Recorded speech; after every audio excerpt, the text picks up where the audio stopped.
Hello students, हमारा सातत्य तथा अवकलनीयता चैप्टर चल रहा था और इसका जो हमारा लास्ट टॉपिक था वो था रोलेस थ्योरम और मध्यमान प्रमेय। तो ये बस जो 5.8 एक्सरसाइज थी, ये इसकी लास्ट जो उसका टॉपिक था उसकी लास्ट एक्सरसाइज एक तरीके से ये थी। तो इसमें सारे टॉपिक जो है हमारे कंप्लीट हो चुके हैं सारे के सारे बच्चों, तो सातत्य तथा अवकलनीयता की। अब इसके बाद जो इसकी लास्ट है वो विविध प्रश्नावली इसकी बची है, मतलब जो भी इसके सारे के सारे जो हमने इसमें प्रश्नावली पढ़ी हैं उसी से रिलेटेड विविध प्रश्नावली मिक्स करके वो इसमें है। और ये भी इम्पॉर्टेंट है क्योंकि इससे भी एक तो क्वेश्चंस कई बार बोर्ड में पूछे गए हैं, ठीक है। तो इसको ऐसे नहीं कि विविध है तो नहीं आएंगे, विविध है ये और इससे पूछे जाते हैं। और मेन चीज़ इसमें बच्चों ये है कि ख़ास बात थोड़ी सी इसमें ये कि इसके जो क्वेश्चंस है ना, बहुत ज़्यादा ऐसे बहुत ज़्यादा टफ और या बहुत ज़्यादा अलग टाइप के नहीं है, ये ज़्यादातर उसी टाइप के ये क्वेश्चंस इसमें हैं। मतलब जैसे तुमने प्रश्नावली में पढ़े थे ना, कुछ कुछ इसमें थोड़े से अलग है, वो मैं तुम्हें बता दूंगा, करा दूंगा। लेकिन तुम इसके इजीली मतलब क्वेश्चंस आधे से ज़्यादा तुम इसके कर सकते हो इजीली, पुराने ही मेथड्स में जो जो तुम्हें पहले बताया गया था उनके बेस में इसको कर सकते हो। तो बच्चों इस प्रश्नावली को, विविध वाली को स्टार्ट करने से पहले थोड़ा सा बच्चों रिवीजन करेंगे हम, थोड़ा सा हम देखेंगे क्या चीज़ फॉर्मूले, क्योंकि अब चैप्टर क्लोज हो चुका है, अभी तक मतलब ख़त्म हो गया है। लास्ट जो हम टॉपिक थे वहाँ तक हमने पूरा का पूरा क्योंकि अब पढ़ चुके हैं। अब विविध में हम सारा पुराना ही पढ़ने जा रहे हैं, ठीक है। कोई नई चीज़ हम बिल्कुल भी नहीं पढ़ेंगे, ठीक है, सब कुछ पुराना ही है। तो हम पहले एक बार क्या कर लेते हैं, उस पुराने जो जो मेनली और क्या चीज़ डिफ्रेंशिएशन करना, मतलब अवकलज करना, किसी का अवकलन ज्ञात करना। तो वो अवकलज के जो फॉर्मूले थे, ठीक है, वो कुछ शुरू में भी मैंने तुम्हें बताए थे, ठीक है ना, कि पिछली क्लास वास से रिलेटेड। लेकिन हमें कुछ नए नए भी मिलते रहे बीच में, जैसे इन्वर्स वाले मिले, ई की पावर एक्स वाला, लॉग एक्स का, इस तरीके से वो मिलते रहे। तो हमको फिर टोटल का मैंने एक बार फिर एक साथ मैंने लिखे हैं, तो तुमको भी वो सब एक साथ पे लिख के और उनको लर्न करना है। तो ये तुम्हारी जो सातत्य तथा अवकलनीयता चैप्टर है, तब तुम इसको बहुत अच्छे से कर पाओगे बच्चों। तो बच्चों ये हैं अवकलज के महत्वपूर्ण सूत्र हैं और ये तुम याद लर्न करोगे सारे के सारे, ठीक है। पहले के पढ़े हुए हैं तो बहुत ज़्यादा मैं इसके बारे में डिस्कशन नहीं करूँगा, लेकिन मैंने दोबारा से एक और बार कुछ चीज़ें तो बीच बीच में भी कहीं पे आई हैं तो मैंने उनको एक साथ लिख दिया ताकि तुम्हारे लिए आसानी हो, ठीक है। ये एक्स की घात एन वाला तो इम्पोर्टेंट फार्मूला तुमने पढ़ ही रखा कि एन क्या आता है। एन क्या है, कोई रियल नंबर है, ठीक है, वास्तविक संख्या है, और वो क्या होती है, आगे आ जाती है, उसकी एक घात क्या हो जाती है, फिर कम हो जाती है, ठीक है। लेकिन मैंने ये तुम्हें कई बार समझा दिया कि फार्मूला तभी लगाओगे जब तुम्हें यहाँ पे कोई संख्या 1 2 3 4 मिलेगी, तभी तुम ऐसा करोगे। ऐसे नहीं कि एक्स की पावर है, यहाँ पे कोई फंक्शन साइन एक्स में कुछ भी चीज़ मिलती है ना कभी, तो तब हम नहीं करते हैं, तब उसके लिए मैंने तुम्हें अलग से मेथड बताया हुआ, ठीक है। एक्स की घात एन है, इसी से रिलेटेड बच्चों कुछ फार्मूले, मतलब एक्स की घात एन से ही इनके आंसर आते हैं, ठीक है ना, इन सब के आते हैं। लेकिन हमको क्या है, हम डायरेक्ट भी इसको कर पाएँ एज ए फार्मूला। तो जैसे एक्स है आएगा तो इसी से एक्स का कितना होता है, 1 होता है बच्चों। 1/x है आता है इसी से ही है। 1/x का मतलब होता है बच्चों एक्स की घात -1। तो एक्स की घात एन वाला फार्मूला लगा के निकल तो जाता है, लेकिन हम डायरेक्ट भी अगर लर्न करना चाहें तो 1/x का अवकलन बच्चों होता है -1/x², ठीक है। तो इसे भी लर्न कर सकते हैं। एक ऐसे ही फार्मूला बच्चों है वर्गमूल एक्स का, ठीक है।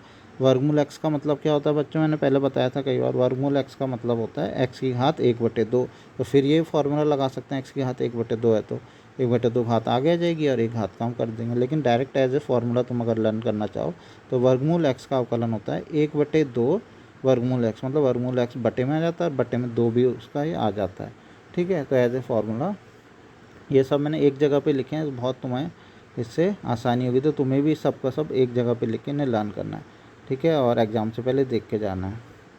तो अगर के मतलब कोई कांस्टेंट है उसका अवकलन करना है, जैसे 5 6 7 और 0 होता है, ये भी तुम्हें बता चुका हूँ कि अगर कोई कांस्टेंट गुणा में होता है किसी फलन के, जैसे के साइन एक्स है, के x² है, तो क्या होता है वो बाहर आ जाता है, ठीक है ना। और अवकलन केवल गुणा में उसी का अवकलन होता है जो एक्स में फलन रहता है और कांस्टेंट बाहर रहता है। साइन कॉस टेन इन सब के अवकलन एक साथ मैंने लिख दिए हैं, तुम्हें पता है पहले से ही बच्चों। और जो हमने नया इसमें हमने पढ़ा है बच्चों जो आगे, ठीक है ना, इसी चैप्टर में हमने पढ़ा है, वो कौन कौन से पढ़े हैं हमने, sign inverse, cos inverse, tan inverse, इनके हमने पढ़े हैं। ये भी सब तुम एक जगह पे लिख दोगे। साइन कॉस के एक जैसे होते हैं, बस माइनस का अंतर होता है। टेन कॉट के एक जैसे होते हैं, टेन इनवर्स कॉट इनवर्स के केवल माइनस का अंतर होता है। ऐसे सेक और कॉस के भी एक जैसे होते हैं, माइनस का अंतर होता है। फिर हमने बच्चों एक फार्मूला और पढ़ा था, ज़रा ध्यान देना यहाँ पे, ठीक है। एक पढ़ा था e की घात x का, ठीक है, जहाँ पे e का मान तुम्हें पता है ना 2 से 3 के मध्य एक संख्या है e, ठीक है ना। लेकिन बस जहाँ पे मतलब स्मॉल e जहाँ पे भी लिखा हुआ आ गया तो सीधा ये फार्मूला तुमने लगाना है। e की घात x का e की घात x ही होता है अवकलन। और सेम ऐसी log x का अवकलन तुम्हें बताया था 1/x। यहाँ पर एक बेस नाम की चीज़ भी होती है, ठीक है ना। लेकिन जैसा कि मैंने तुम्हें बताया भी था कि बुक में अगर बेस नहीं लिखा है तो बेस को ई मानना है, ठीक है। तो ई वाले बेस का कितना होता है 1/x। तो ये 2 फार्मूले मैंने तुम्हें बताए थे। लेकिन e की घात x के साथ साथ एक फार्मूला नया जुड़ेगा, a की घात x। ये एक एग्जाम्पल था, लेकिन मैंने तुम्हें उसी टाइम ये समझा दिया था। मैंने ये बोला था तुम्हें कि इसको एज ए फार्मूला एक जगह पे लिख लो और लर्न करना है तुम्हें, ठीक है ना। और इसका यूज़ होगा, एज ए फार्मूला यूज़ हुआ भी था आगे कहीं पे, तो अभी भी विविध में भी इसका यूज़ होगा। तो अगर ई ना लिखा हो नीचे और उसकी जगह पे कोई संख्या, धनात्मक संख्या नॉर्मली ये होती है, ठीक है ना, 5 की घात x, 6 की घात x, 7 की घात x, तब तुम हमेशा ये फार्मूला लगाओ। जैसे मान लो तुमसे कहा कि 7 की घात x का अवकलन कितना होता है, तो 7 की घात x का अवकलन होगा 7 की घात x log 7। ये आंसर आ जाएगा। आया समझ में? केवल e की घात x का ही e की घात x होता है। अगर 10 की घात x है तो 10 की घात x log 10, ऐसे आंसर आते हैं, ठीक है। ऐसे ही बच्चों log x का आंसर तो 1/x होता है, लेकिन log के बेस में अगर देखो यहाँ कुछ नहीं लिखा है, इसका मतलब e है ना, लेकिन e की जगह अगर अपनी ओर से कोई दूसरा दे दें, e ना दें और कुछ और दे दें, ए यहाँ पे भी पॉजिटिव है, मतलब 6 दे दें, 7 दे दें, तब हमें करना हो तो तब क्या होता है, तब बच्चों इसका आंसर log, जैसे log x का 1/x होता है तो log ax का भी 1/x तो होता है, ठीक है। जैसे e की घात x का e की घात x होता था तो e की घात x का e की घात x तो था, लेकिन गुणा में log a था ना। यहाँ पे भी 1/x तो होता है, लेकिन यहाँ भाग में क्या होता है, साथ में log a होता है। वहाँ गुणा में log a था, यहाँ पे भाग में log a, log और जो, लेकिन यहाँ पे a का ध्यान रखना, a क्या होता है यहाँ पे जो बेस है, ठीक है ना, log a ये जो बेस है। तो 1/x मतलब इसका 1/x और साथ में जो ये बेस में लिखा है उसका log कर लेते हैं, ठीक है। ऐसे ही इसके जो आधार में लिखा है उसका log कर लेते हैं। तो ये फार्मूले बच्चों तुम्हें जब ध्यान में रखोगे, ये वाला फार्मूला अभी तक वैसे कहीं पे नहीं आया था, बाकी मैंने कहीं ना कहीं बताए गए थे फार्मूला। केवल ये log a की घात log x जिसका बेस a है, ये फार्मूला कहीं नहीं आया था। तो इसको भी तुम थोड़ा सा ध्यान में रखोगे, क्योंकि इस पर भी बेस्ड विविध में क्वेश्चन है बच्चों। तो अब क्योंकि हम फार्मूले सारे देख चुके हैं, अब हम क्वेश्चन करना देखेंगे। लो स्टूडेंट, इसके बाद हम क्या करेंगे, अब इसके विविध उदाहरण करना हम स्टार्टअप कर देंगे, क्योंकि फार्मूले हमने सब देख लिए हैं। अब इसके बेस में सब कुछ होना। अब मैं इसमें बहुत ज़्यादा टाइम वेस्टेज तुम्हारा नहीं करूँगा, ठीक है ना। अब इसमें क्योंकि ये सब चीज़ें पहले की पढ़ी हुई हैं, तो ऐसे नहीं कि मैं एक एक करके तुम्हें बहुत ज़्यादा डिटेल में बताता रहूँ, ठीक है।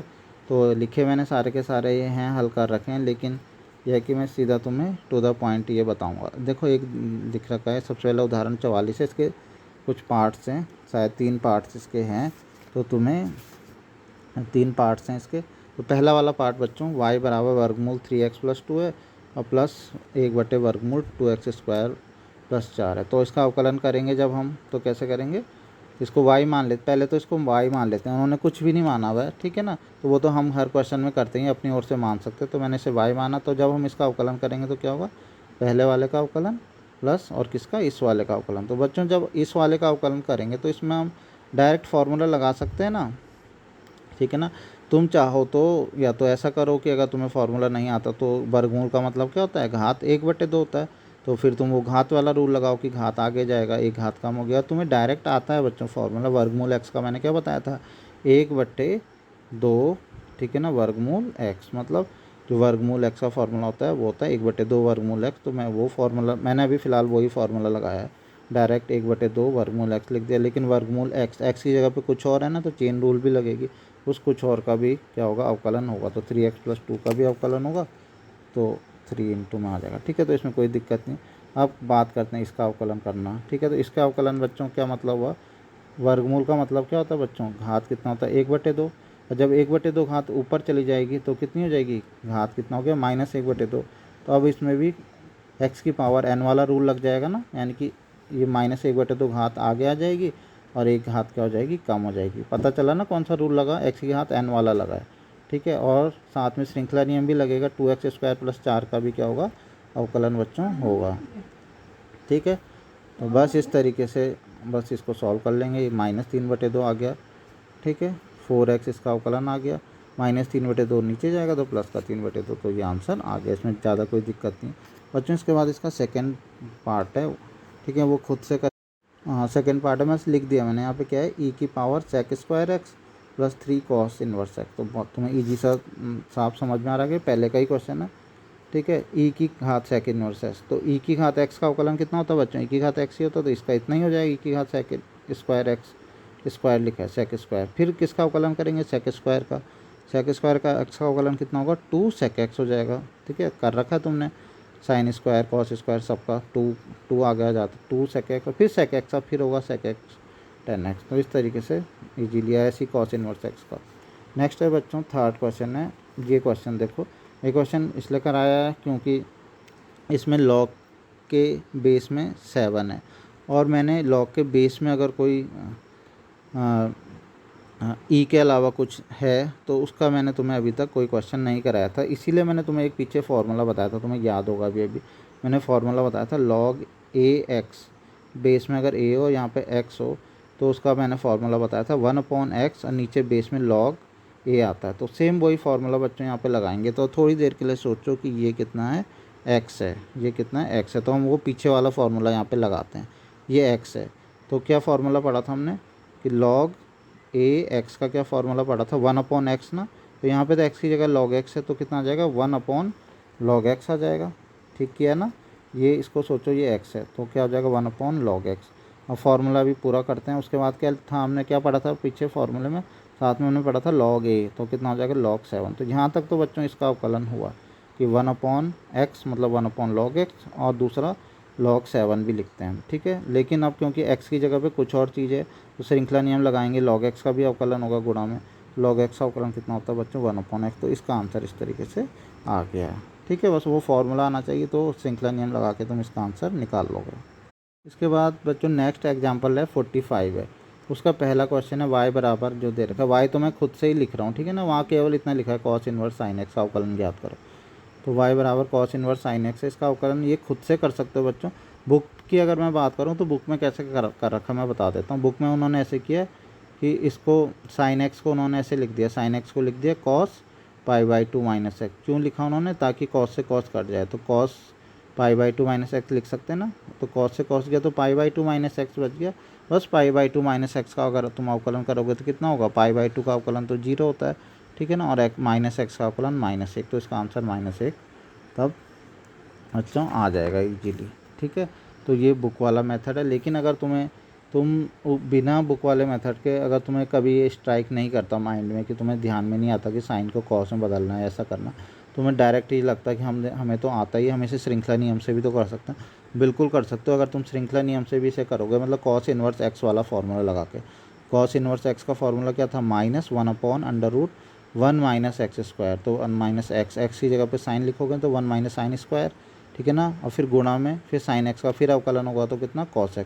इसको भी बच्चों तुम सॉल्व करोगे तो इसका आंसर भी -1 ही आएगा, 1-2 लाइन में ये आंसर भी तुम्हें मिल जाएगा। तो ऐसी भी कोई दिक्कत नहीं है। अगर तुम इससे भी करना चाहते हो कि इस पूरे को थोड़ी देर के लिए सोचो, ये x है और श्रृंखला नियम लगा दो, तो भी ये क्वेश्चन ईजिली सॉल्व हो जाएगा बच्चों। इसके बाद है सेकेंड क्वेश्चन है y = tan 1 sin x/1 + cos x। इसका हमें अवकलन करना है। तो बच्चों इसका अवकलन तो बाद में होगा, पहले क्या करना पड़ेगा तुम्हें, इसका डायरेक्ट तुम अवकलन करने की कोशिश करोगे तो बहुत बड़ा क्वेश्चन हो जाएगा और तुम्हें प्रॉब्लम हो जाएगी और आंसर निकाल ही नहीं पाओगे, ठीक है ना, बहुत दिक्कत होगी। ठीक है, तो सबसे पहले क्या करना चाहिए, हमें काम ये करना चाहिए कि पहले इसको थोड़ा छोटा कर देना चाहिए। और हमने ज़्यादातर इन्वर्स वाले क्वेश्चन ऐसे देखे भी हैं कि इन्वर्स वाले क्वेश्चनों में ज़्यादातर हम ऐसे ही करते हैं। पहले क्या करते हैं, जो इन्वर्स वाले क्वेश्चन है, जैसे यही वाला था, तो इसको हमने पहले छोटा करने की कोशिश करी ना, ठीक है, वो तो ये था कि ये क्वेश्चन ऑलरेडी इतना छोटा सा है कि हम इसे डायरेक्ट भी कर पा रहे हैं, ठीक है।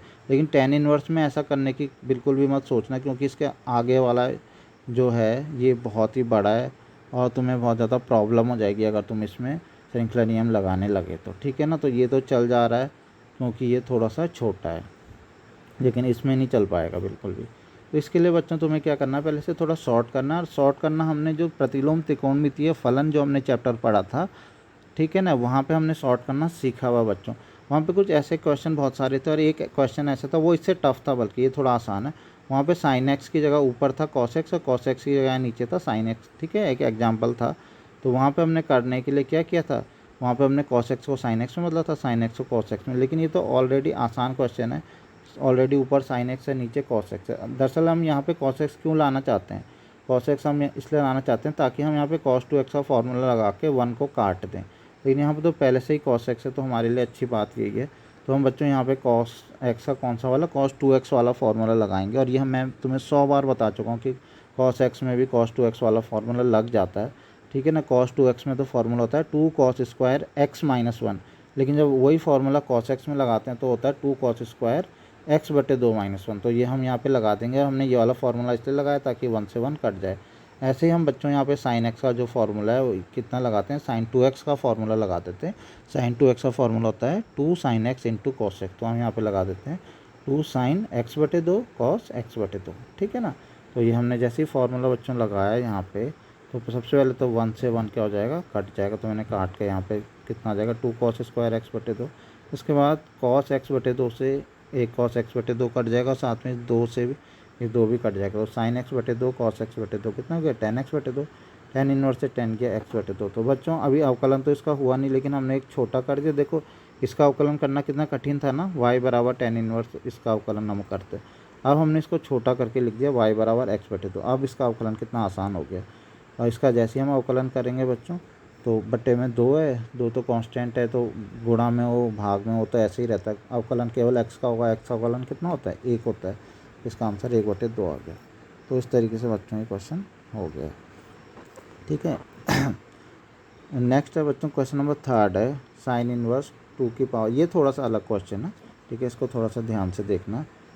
तो ऐसा टफ नहीं है, मतलब ये कि समझ जाओगे तो इजीली ये क्वेश्चन हो जाएगा। अब इसको भी अगर तुम सोचो कि हम तो ऐसा करते हैं, श्रृंखला नियम ही लगा देते हैं साइन इनवर्स का, और इसको सोच देते हैं कि ये x है, तो 1/√1 माइनस एक्स स्क्वायर, मतलब इस पूरे का स्क्वायर। और फिर इसका भी अवकलन करोगे श्रृंखला नियम लगा के। सोचो कि कितना बड़ा क्वेश्चन ये होने जा रहा है अगर तुम ऐसा इतना सब कुछ करने लगे तो, ठीक है। तो बड़ी दिक्कत होगी अगर तुम डायरेक्ट इस क्वेश्चन को करने लगे। तो इसको कुछ बना के, कुछ फार्मूला बना के, कुछ एक तरीका इसका है, उससे ही ये क्वेश्चन इजीली हो पाएगा। तो वो तरीका तुमको आना चाहिए। तो वो क्या तरीका है देखो। इसमें बच्चों ऐसा करते हैं कि जो ये है ना, यहाँ पे थोड़ा सा इसका सबसे पहले ऊपर वाले को भी ब्रेक करके लिखेंगे, और ये 4 की पावर x है, इसको भी ब्रेक करके लिखेंगे। कैसे ब्रेक करना है वो समझ लो, ठीक है। कैसे ब्रेक करना है वो समझ लो कि इसमें क्या करना है। जैसे 2 की पावर x प्लस 1 है ना, तो इसको हम ऐसे लिख सकते हैं 2 की पावर x इंटू 2 की पावर 1। तुम्हें पता है ना गुणा में घातें क्या होती हैं, जुड़ती हैं। तो ये गुणा में घातें क्या होती हैं, जुड़ती हैं। तो 2 की पावर x इंटू 2 की पावर 1 कितना होता है, 2 की पावर x प्लस 1, यही तो होता है। इसको मैं अलग अलग घात के रूप में भी तो लिख सकता हूँ गुणा में। अगर घातें से जुड़ी हुई है ना, तो मैं इसको 2 की पावर x गुणा 2 की पावर n बिल्कुल ऐसे लिख सकते हैं। मान लो 2 की घात 5 लिखा है, तो हम उसको लिख सकते हैं 2 की घात 5 बराबर 2 की घात 3 गुणा 2 की घात 2। वही वाली बात हो गई। यहाँ पे ये घातें इस तरीके से इसको अलग अलग करके लिख सकते हैं, ठीक है।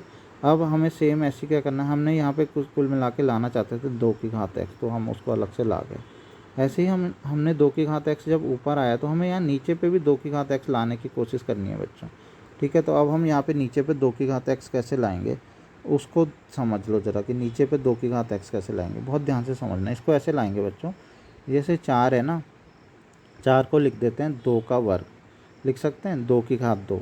तो मैंने यहाँ पे 4 को लिखा है 2 की घात 2, ठीक है। 4 को लिख दिया मैंने 2 की घात 2।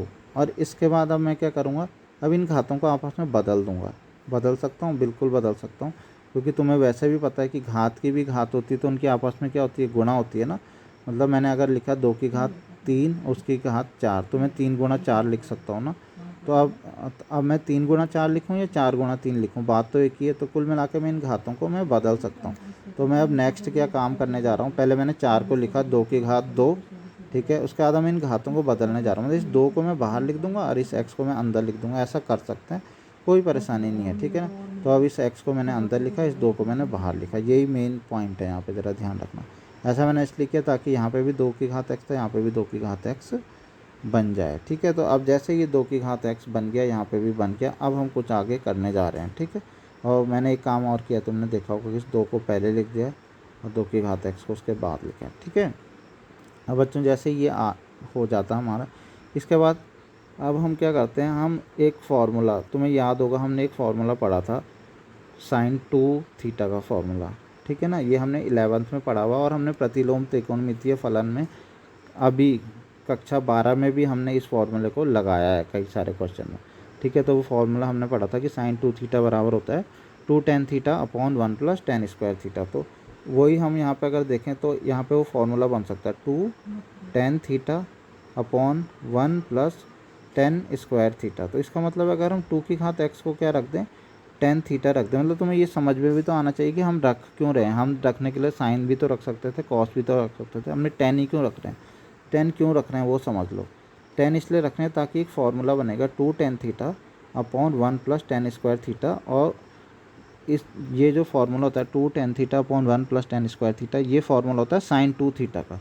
तो बाद में क्या होगा, साइन इनवर्स से साइन क्या हो जाएगा, कट जाएगा। इसलिए हम ये फार्मूला, हम sin 2 थीटा का यहाँ पे फार्मूला बनाना चाह रहे हैं, इस वजह से हम यहाँ पे tan थीटा रखेंगे, क्योंकि ये फार्मूला sin 2 थीटा का फार्मूला बन जाएगा। ठीक है, तो बच्चों हम यहाँ पे क्या करेंगे, 2 की पावर x को क्या ले लेंगे, tan थीटा मान लेंगे। 2 की पावर x को बच्चों अगर हम tan थीटा रखेंगे, ठीक है ना, तो ये तो तुम्हें लगभग इन्वर्स वाले सारे क्वेश्चन में पता होगा, ऐसा हम करते ही करते हैं। जब हम इस तरीके से tan थीटा रखते हैं उसके बाद हम इन्वर्स में ज़रूर थीटा की वैल्यू निकालते हैं। तो 2 की पावर x बराबर जब tan थीटा होता है तो थीटा बराबर कितना होगा, tan उधर चला जाएगा तो क्या हो जाएगा, tan इन्वर्स 2 की पावर x बन जाएगा ना। तो थीटा बराबर बच्चों हो जाएगा tan इन्वर्स 2 की पावर x। ये हो गया। अब वैल्यू पुट कर दो, 2 की पावर x का मान tan थीटा था ना, वो रख दिया 2 tan theta upon 1 plus tan square theta. तो बच्चों हमने ये रखा क्यों था, हमने इसीलिए तो रखा था क्योंकि हमें पता था कि ये फार्मूला किसका होता है, sin 2 थीटा का।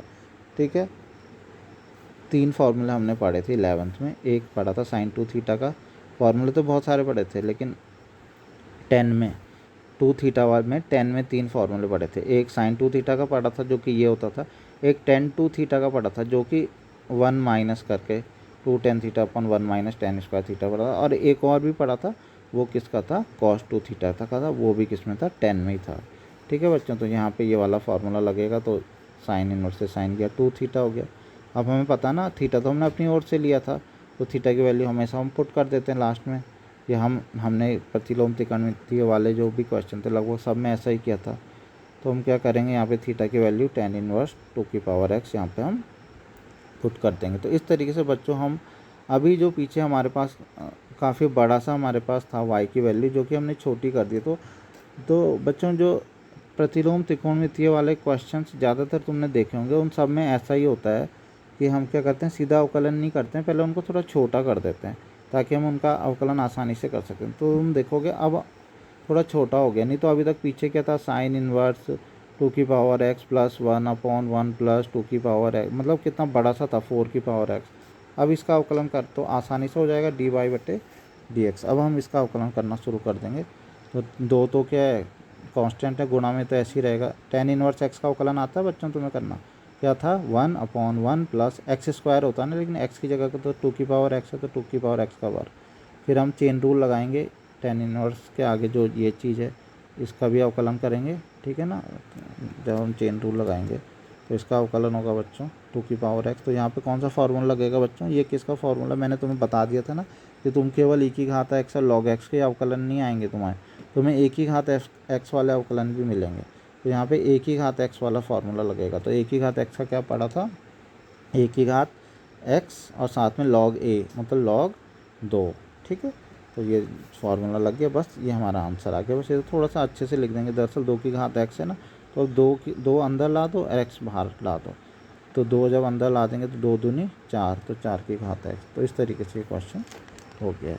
ठीक है, इसके बाद बच्चों प्रश्न नंबर 46 है, ये खुद करना है, तुम्हें दिख रहा होगा, साइन एक्स की पावर साइन एक्स, इसका अवकलन करना। याद आ रहा है लघुगणकीय अवकलन जब हम करते थे, ठीक है, दोनों ओर लॉग लेके, जब फलन की घात फलन जो होता था, एक्स में फलन है दूसरा भी एक्स में, तो हम उससे करते थे, इजीली ये हो जाएगा, कोई दिक्कत वाली बात ही नहीं है इसमें।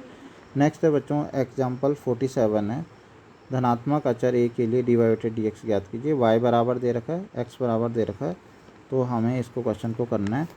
तो वैसे तो कोई दिक्कत वाली बात नहीं है इसमें, ठीक है ना, बस यही है कि थोड़ा तुम कंफ्यूज ना हो इसमें अवकलन करने में, तो इसलिए मैं इस क्वेश्चन को करा रहा हूँ, ठीक है।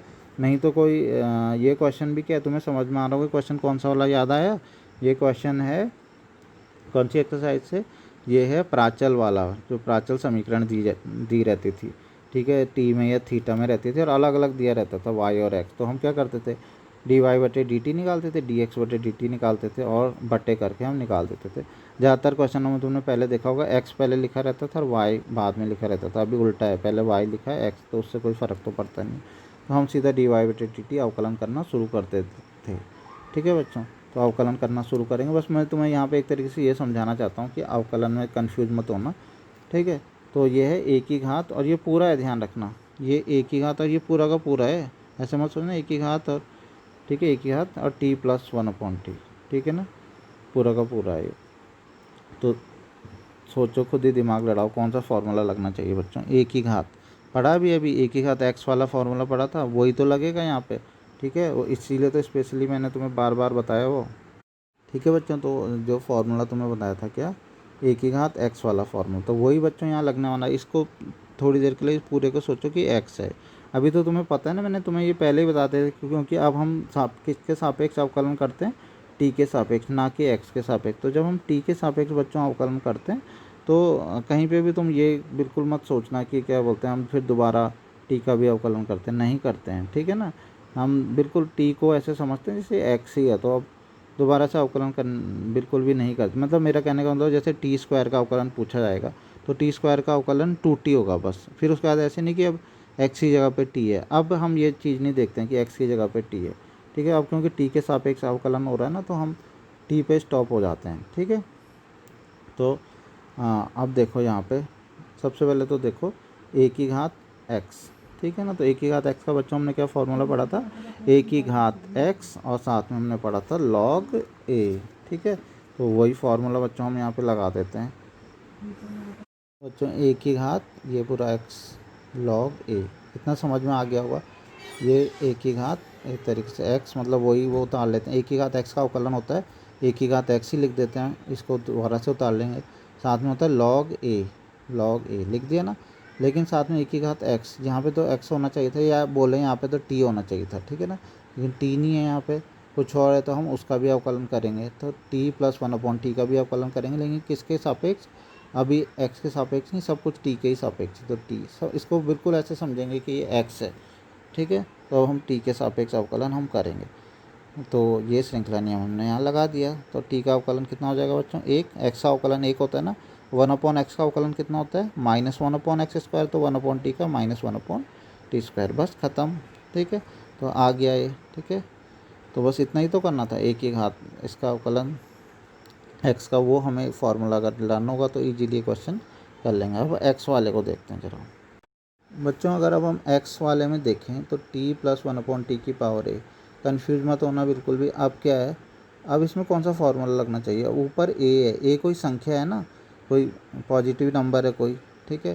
तो 1 2 3 4 5 6 कोई नंबर है, तो जब घात में कोई संख्या होती है तब हमें कौन सा फार्मूला लगाना चाहिए बच्चों, तब हमें फार्मूला लगाना चाहिए एक्स की घात n वाला, n जब संख्या होती है।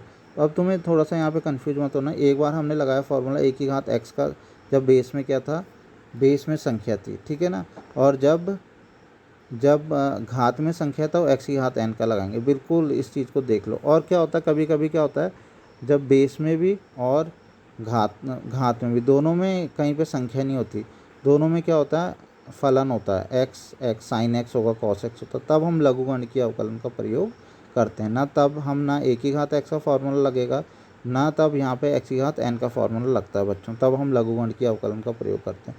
तो जो भी अगर आधार में संख्या होती है तो तब हम ए की घात एक्स का प्रयोग करते हैं, जब घात में संख्या होती है तो तब हम एक्स की घात n का प्रयोग करते हैं, और जब ना आधार में ना घात में, दोनों में संख्या ना होके, और इस तरीके से साइन एक्स कॉस एक्स या एक्स लॉग एक्स, एक्स में फलन होते हैं, तो तब हम क्या करते हैं, लघुगणकीय अवकलन का प्रयोग करते हैं, ठीक है ना।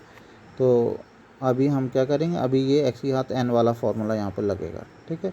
तो एक्स की घात एन का फॉर्मूला तुम्हें पता ही है बच्चों, क्या होता है, ए आगे आ जाता है और एक घात क्या हो जाती है, कम हो जाती है, a-1। ठीक है, लेकिन साथ में क्या होगा, यहाँ पे श्रृंखला नियम लगेगा, t+1/t का भी अवकलन होगा, तो ये फिर से इतना ही आ जाएगा। ठीक है, तो इस तरीके से बच्चों आगे अब हम क्या करेंगे, अब तो ये लगभग मुझे मतलब मेन चीज़ जो तुम्हें इसमें समझानी थी ना, यही समझाना था तुम्हें, इसका अवकलन करना। तो अब dy/dx के लिए क्या करेंगे, फिर से ये फार्मूला लगाएंगे, 1-t² से 1-t² क्या हो जाएगा, कैंसिल आउट हो जाएगा। तो ये हमारा आंसर, इतना एग्जैक्ट बस इतने का इतना लिख देंगे तो ये हमारा आंसर आ जाएगा बच्चों।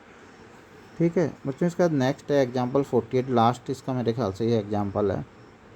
तो एग्जाम्पल 48 है, ये देखो थोड़ा सा अलग है, इसकी लैंग्वेज समझना, बिल्कुल ही अलग क्वेश्चन है तो आसान। ठीक है, कोई ऐसी बड़ी बात नहीं इसमें, है आसान, बस समझ गए तो बहुत इजीली क्वेश्चन ये हो जाएगा।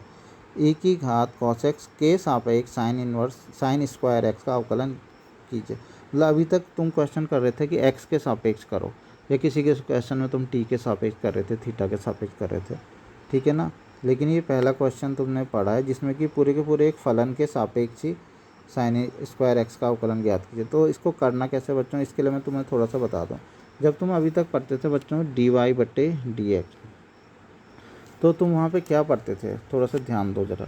dy/dx तो तुम क्या वहाँ पे ऐसे नहीं पढ़ते थे, dy/dx क्या होता था, ये होता था किसका अवकलन होता था, y का अवकलन बच्चों, y का अवकलन होता था किसके सापेक्ष, x के सापेक्ष। मतलब ऊपर वाले का अवकलन होता है हमेशा किसके सापेक्ष होता है, नीचे वाले के। तो हमें यहाँ पे सेम ऐसे ही करना है, हमें क्या करना, पहले इनको कुछ मान लेना है, पहले इनको कुछ मान लेना, जैसे वहाँ पे y और x होता था ना। ठीक है, तो यहाँ पे हमें पहले इनको कुछ मान लेना, x तो ऑलरेडी यहाँ पे है, तो अभी हम y x वगैरह कुछ नहीं मानेंगे। मान लो पहले वाले को हमने मान लिया u मान लिया बच्चों। ठीक है, e की घात x को, e की घात cos x को हमने u मान लिया, ux। ठीक है, x में ही तो है फलन, तो एक ux फलन हमने मान लिया, जैसे fx होता है ना, इसे हमने ux फलन मान लिया। और जो दूसरा वाला फलन है vx, ठीक है ना, उसको हमने, दूसरा साइन स्क्वायर एक्स है उसको हमने v मान लिया। ठीक है, तो दोनों को नाम दे देना बच्चों, एक को u नाम दे देना और हमने दूसरे वाले को v दे देना। अब हमें देखना है कि हमने निकालना क्या है, तो हमें किसका अवकलन करना है बच्चों, हमें करना है e की घात cos x के सापेक्ष साइन स्क्वायर एक्स का अवकलन करना है, साइन स्क्वायर एक्स। तो साइन स्क्वायर एक्स हमने किसे माना था, v को माना था, इसका मतलब हमें किसका अवकलन करना है, v का अवकलन। किसके सापेक्ष अवकलन करना है, u के सापेक्ष। तो हमें dv/du निकालना है। तो ये बात सबसे पहले अगर तुम्हें समझ में आ जाएगी तो क्वेश्चन इजीली हो जाएगा। ठीक है, इसमें ये गलती मत करना कि क्या मतलब किसी दूसरे के बट्टे दूसरा कर दिया। ठीक है, मान लो तुमने इसको v मान लिया और इसको u मान लिया, तो तब तुम्हें du/dv निकालना। कुल मिला के जो चीज़ नीचे होगी उसके सापेक्ष, नीचे भी u है ना, तो e की घात cos x के सापेक्ष, मतलब हमें u के सापेक्ष करना, तो u नीचे होगा। और अवकलन करना किसका है, साइन स्क्वायर एक्स का अवकलन करना, मतलब जिसका अवकलन करना है वो ऊपर रहेगा। तो dv/du हमें ये निकालना है। और ये बच्चों dv/du कैसे निकालना, ये तुम्हें अगर याद होगा तो ये कुछ प्राचल समीकरण की तरह ही बन गया, जैसे प्राचल वाला हम करते थे ना। तो हमें dv/du निकालने के लिए पहले क्या करना पड़ेगा, ये dv है ना, तो हमें dv/dx निकालना पड़ेगा, और du वाले के लिए du/dx। ठीक है, तो ये कुछ प्राचल से रिलेटेड भी यहाँ पर आ गया, dv/dx और du/dx। ठीक है, बस अब इतना तुम्हें अगर समझ में आ गया तो बस अब क्वेश्चन हो गया है, हम बस dv/dx निकालेंगे, du/dx निकालेंगे और भाग करके आंसर निकाल लेंगे। ठीक है बच्चों, तो अब इस तरीके से हम ये है इसका अवकलन निकालें, कोई दिक्कत नहीं है। 2 आ गया साइन स्क्वायर एक्स और 2 साइन एक्स का अवकलन कॉस एक्स, ऐसे इसका भी हम अवकलन करेंगे। थोड़ा सा यहाँ पे बस ये ध्यान रखना कि अभी 2 sign x cos x formula बन रहा है ना साइन 2x का, मत बनाना, इसलिए नहीं बनाना क्योंकि अभी हमने भाग करना है तो साइन एक्स से साइन एक्स कट जाएगा। ठीक है, इसलिए इसको फॉर्मूला मत बनाना। तो अब जब हम भाग करेंगे तो हमारा ये आंसर आ जाएगा। नेक्स्ट है अध्याय 5 में विविध प्रश्नावली। ठीक है, इसके अब मैं क्वेश्चंस की बात करूँ तो बच्चों ज़्यादातर इसके भी सारे क्वेश्चंस जो है ना, वो सारे जो भी पहले करा रखे थे ना किसी एक्सरसाइज से रिलेटेड है, तो मुझे नहीं लगता कि कोई बहुत ज़्यादा दिक्कत होगी। तो वो ज़्यादातर क्वेश्चन मैं तुम्हें होमवर्क के लिए देने वाला हूँ। ठीक है ना, होमवर्क में ही तुमने करने और उससे तुम्हारी अच्छी प्रैक्टिस भी हो जाएगी। ठीक है, कुछ क्वेश्चन थोड़े से बता देता हूँ। ठीक है, एक प्रश्न नंबर 6 बच्चों, y = cot इनवर्स इस तरीके से लिखा है। तो जैसे कि मैंने तुम्हें पहले भी बताया कि जो इन्वर्स वाले क्वेश्चन बच्चों होते हैं, पहले उनको क्या करते हैं, समाकलन तो उनका, अवकलन तो उनका बाद में करते हैं, पहले उनको थोड़ा छोटा कर लेते हैं उसके बाद अवकलन करते हैं। तो इसको जहाँ तक छोटा करने की बात है, सेम टू सेम एक क्वेश्चन है अध्याय 2 जो प्रतिलोम त्रिकोणमितीय फलन का विविध का प्रश्न नंबर 10 मैंने कराया हुआ है। मतलब कॉट इनवर्स इसको छोटा करके कैसे लिखते हैं वो मैंने करा रखा है, तो वो तुम वहाँ पे देखोगे ये वाला क्वेश्चन, तो वो मैंने करा रखा, तो वो पूरा तुम यहाँ पे एग्ज़ाम में सॉल्व करोगे। तो उसको जब हम सॉल्व करने के बाद निकालेंगे तो उसका आंसर x/2 आया था, ध्यान से देखना, वहाँ पे करा रखा है मैंने क्वेश्चन। तो अब हम x/2 का अवकलन करेंगे तो कितना आ जाएगा 1/2, इसका आंसर आ गया। लेकिन ये तुम्हें ऐसे नहीं लिखना है एग्ज़ाम में कि प्रश्न नंबर 10 देखिए, तुम्हें करना है। नेक्स्ट बच्चों अब है इसमें प्रश्न नंबर 14, थोड़ा अलग सा क्वेश्चन है, इम्पॉर्टेंट भी है, ठीक है। प्रश्न नंबर 14 है, x की वैल्यू -1 से 1 के बीच में ये इतना है तो सिद्ध करो dy/dx बराबर इतना। तो बच्चों तुम्हें साफ देख के पता लग रहा होगा कि ये क्वेश्चन वैसे तो देखा जाए तो कैसा है, ये क्वेश्चन है मतलब अगर तुम लगाओगे तो ये क्वेश्चन है कौन सी प्रश्नावली का, अस्पष्ट फलन वाले, जहाँ पे हम डायरेक्ट करना शुरू कर देते हैं, ठीक है। अब यहाँ पे बच्चों थोड़ा सा क्वेश्चन ये अलग क्यों है, ये मैं घर से भी करने के लिए दे सकता था तुम्हें, क्यों नहीं दिया होगा, क्योंकि ये अलग है, नहीं हो पाता बिल्कुल भी घर से, ठीक है ना। ये अलग है, काफ़ी अलग है। अलग इस वजह से कि दरअसल जब हम वहाँ पे क्वेश्चन देखते थे ना बच्चों, तो वहाँ पे जो क्वेश्चन होते थे तो उनमें जो आंसर होता था वो अस्पष्ट फलन वाले क्वेश्चन का जो आंसर होता था वो x और y दोनों में आता था, ठीक है। तो अभी हम जब इसको डायरेक्ट अवकलन करने लगेंगे ना तो इसका आंसर भी y में भी आना है और x और y दोनों में मिक्स आएगा, जबकि हमें तो आंसर क्या चाहिए, केवल x में चाहिए। तो सबसे बड़ी दिक्कत तो एक तो ये आएगी। दूसरी दिक्कत क्या आएगी बच्चों, दूसरी दिक्कत है एक वर्गमूल वाली दिक्कत, ठीक है ना, कि वर्गमूल जब कोई भी चीज़ का हो जाता है तो इसको अवकलन करने में बड़ी परेशानी होती है। तो हम एक वर्गमूल वाली प्रॉब्लम तो सॉल्व करेंगे, लेकिन एक दूसरी प्रॉब्लम भी है बच्चों, इसमें केवल वर्गमूल वाली प्रॉब्लम ही नहीं है। दूसरी प्रॉब्लम ये है कि dy/dx जब हम कर रहे हैं ना, तो ये मतलब कोई इतना सिंपल क्वेश्चन नहीं है, ये अलग सा ही क्वेश्चन है। दिक्कत इसमें सबसे बड़ी ये है कि इसके आंसर में y कहीं आ ही नहीं रहा है, जबकि हम इसको अस्पष्ट फलन वाले तरीके से ही तो करेंगे, हम फर्स्ट फंक्शन इंटू इसका अवकलन, ठीक है ना, फिर सेकंड इंटू पहले का, फिर ऐसे इसको फर्स्ट इंटू सेकंड करेंगे और dy/dx वालों को एक तरफ ले जाके और तब हम इस क्वेश्चन को करेंगे, लेकिन लास्ट में आंसर में y पक्का आएगा, ठीक है। इसलिए तुम्हारा ये आंसर धरा का धरा रह जाएगा और बिल्कुल गलत हो जाएगा, कोई फ़ायदा ही नहीं होगा इतना करने के बाद भी। तो क्या करें फिर हम, ठीक है। तो उसके लिए बच्चों जो मेथड मैं बता रहा हूँ उससे कुछ और चीज़ों का उसका सॉल्यूशन तो होगा कि y हटेगा, साथ में एक दूसरा सॉल्यूशन भी होगा कि ये जो वर्गमूल वाली समस्या उससे भी निजात पाएंगे हम। तो हम चलते हैं तो करना शुरू करते हैं कि हम ये जो है यहाँ से स्टार्ट करते हैं हम, ठीक है। तो ये दिया है, ठीक है। अब हम क्या करेंगे, वर्गमूल वाली समस्या से पहले हम छुटकारा पाते हैं। तो उसके लिए हम क्या करेंगे, ये प्लस में इसको उधर ले जाएंगे ऐसे करके, ठीक ऐसे करके इधर चला जाएगा, तो ये किसका हो जाएगा, माइनस का हो जाएगा।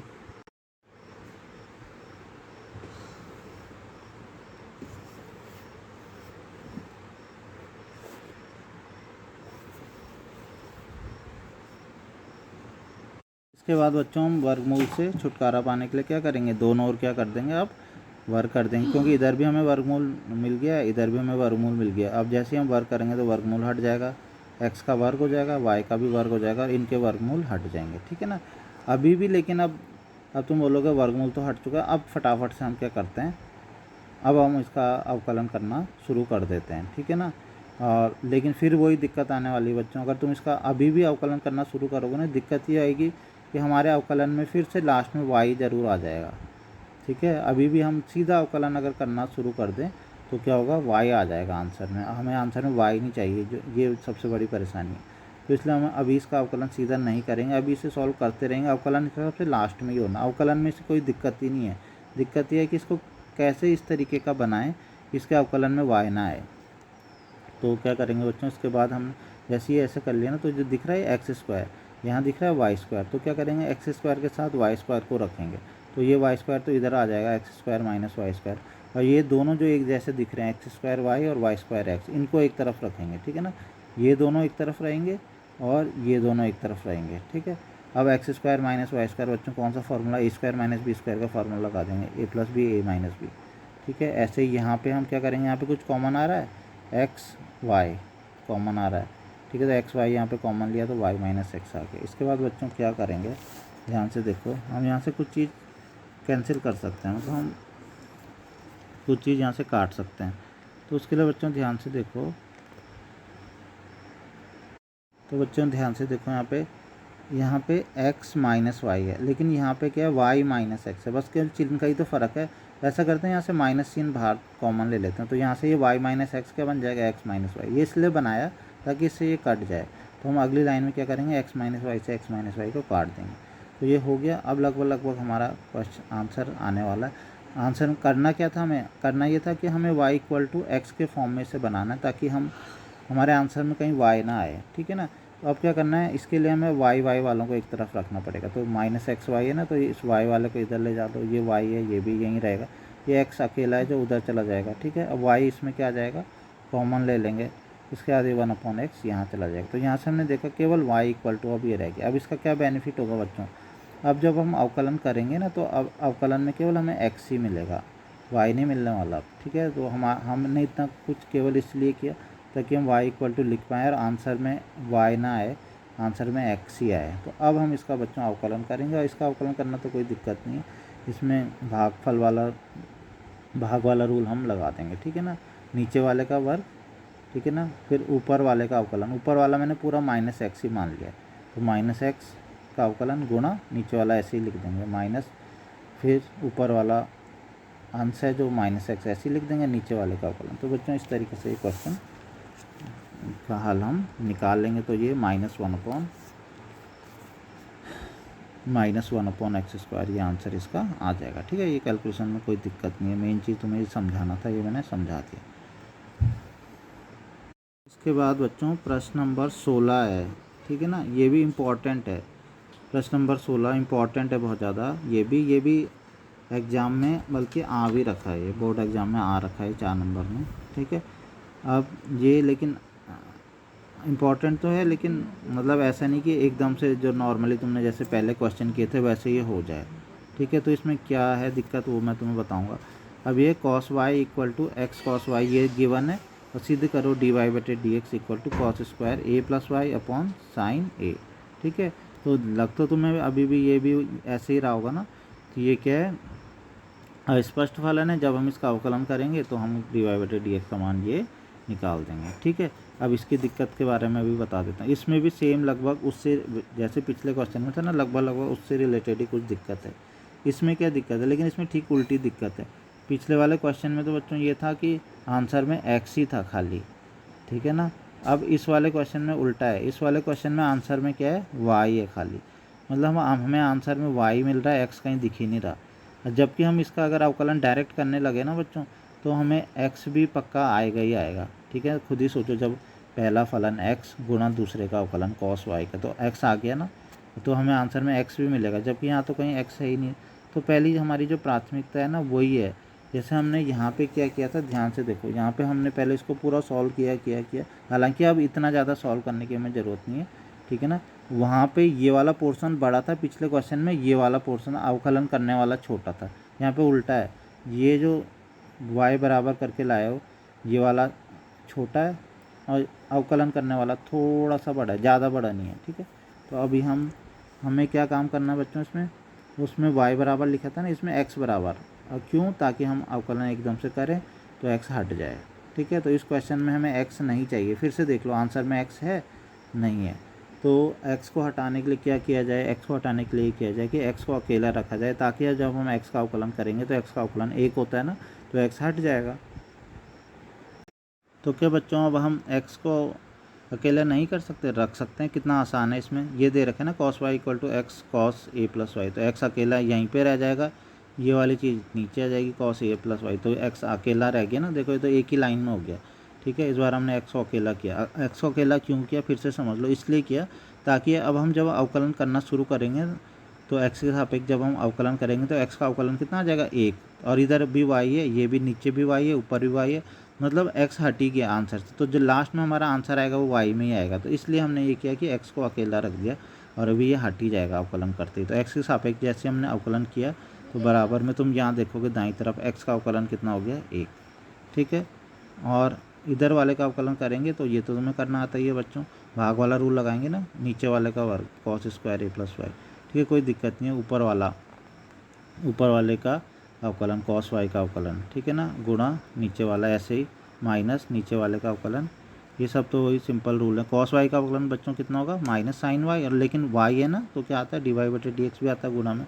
तो ये सब कुछ यहाँ पे होगा, मुझे नहीं लगता इसमें कोई बड़ी परेशानी है, ठीक है। अब क्या करेंगे, ऊपर यहाँ पे गुणा में डी वाई बटे डी एक्स है इतने में, और इसमें भी बच्चों क्या है, डी वाई बटे डी एक्स गुणा में, तो हम डी वाई बटे डी एक्स को हम क्या ले लेंगे, कॉमन ले लेंगे, तो यहाँ पे ये आ जाएगा ऊपर, ठीक है।